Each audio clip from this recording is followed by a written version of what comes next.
আরজিকর ঘটনার প্রতিবাদে রাজ্য জুড়ে মেয়েদের রাত দখল কর্মসূচি পালিত হয়েছে গতকাল। মালদা শহরের পোস্ট অফিস মোড়ে অনুষ্ঠিত এই কর্মসূচির পর দেখা যায় শাসক দলের পতাকা মাটিতে ফেলে দেওয়া হয়েছে। এই ঘটনায় জেলা তৃণমূলের সভাপতি আব্দুর রহিম বক্সি সরাসরি বিজেপির প্রতি অভিযোগ করেন। আব্দুর রহিম বক্সি বলেন, সিসিটিভি ফুটেজ পরীক্ষা করে প্রশাসনকে উপযুক্ত ব্যবস্থা নেওয়া উচিত। বিজেপি কর্মীরা যদি দলের পতাকা খোলার সাহস দেখায় তাহলে আমাদেরও 50 জন কর্মীর চামড়া খুলে নেওয়ার ক্ষমতা আছে, কিন্তু আমরা গণতন্ত্রে বিশ্বাস করি।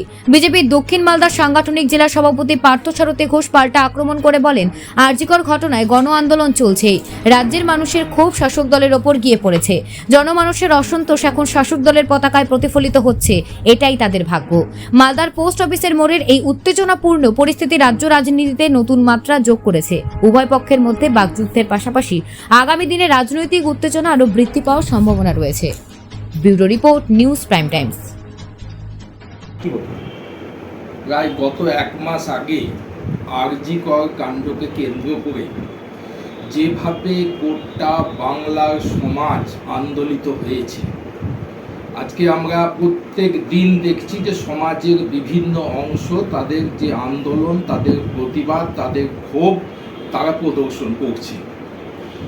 আজকে এই যে ক্ষোভ, এই ক্ষোভ শুধুমাত্র যে হঠাৎ করে আরজিকরকে কেন্দ্র করেই মানুষের এত ক্ষোভ তৈরি হলো তা নয়।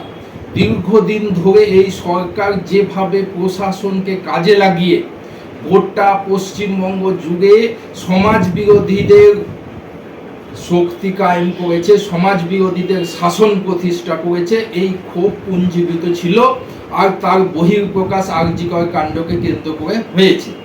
আজকে আমরা সবাই জানি বা সবাই দেখতে পাচ্ছে যে আন্দোলন সংগঠিত হয়েছে, সেটা গণ আন্দোলন। ভারতীয় জনতা পার্টি তার নিজের মতো দলীয় আন্দোলন করছে, দলীয় পতাকা নিয়ে আন্দোলন করছে, কিন্তু কালকের যে ঘটনা, বিশেষ করে রাত দখলের যে কার্যক্রম, সেখানে ভারতীয় জনতা পার্টির না কোনো পতাকা নিয়ে কোনো প্রোগ্রাম ছিল, না কোনো কর্মসূচি ছিল। অতএব যে ক্ষোভের মানুষের যে বহিঃপ্রকাশ ঘটেছে, আমি তৃণমূলের নেতাদের বলবো যে এটা সৌভাগ্য যে এখনো পর্যন্ত সেই ক্ষোভ পতাকার উপর দিয়ে যাচ্ছে। আগামী দিনে এই ক্ষোভ তৃণমূল নেতাদের উপর আছড়ে পড়বে, তাদের রাস্তাতে বেরানো দায় হয়ে যাবে। তো তারা এখনো সময় আছে যে এই মানুষের যে ক্ষোভ, সমাজের যে এই প্রতিবাদ আন্দোলন, তাকে সম্মান জানিয়ে নিজেরা সংযত হন। তারা নিজেদের অপকর্ম, নিজেদের এই যে লজ্জা, মানুষের যে ক্ষোভ তাদের উপর তৈরি হয়েছে, এটা তাদের বলা তাদের লজ্জা থাকা উচিত যে একটা রাজ্যে শাসক দলের পতাকা লাঞ্ছিত হয়। এটা কোনোদিন বিরোধী দল করতে পারে না। তাদের হাতে পুলিশ প্রশাসন, তারাও জানে কারা করছে, কিন্তু তারা নিজেদের লজ্জা ঢাকতে গিয়ে এই ধরনের অভিযোগ করছে, মিথ্যা অভিযোগ। কিন্তু এইভাবে বেশি দিন চলবে না। এই ক্ষোভ, আমি তো তাদের পরামর্শ দিব যে এই ক্ষোভটা কেবলমাত্র এখন পতাকার মধ্যে সীমাবদ্ধ আছে, আগামী দিনে আপনাদের রাস্তাতে বেরানো দায় হয়ে যাবে।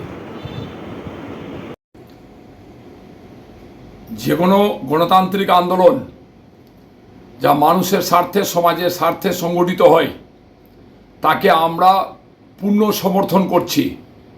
কিন্তু কোনো গণতান্ত্রিক আন্দোলনের নামে সেটা যদি বিশৃঙ্খলা সৃষ্টি করার চেষ্টা করা হয়, তাহলে সেটাকে কোনো মতে বরদাস্ত করা যাবে না।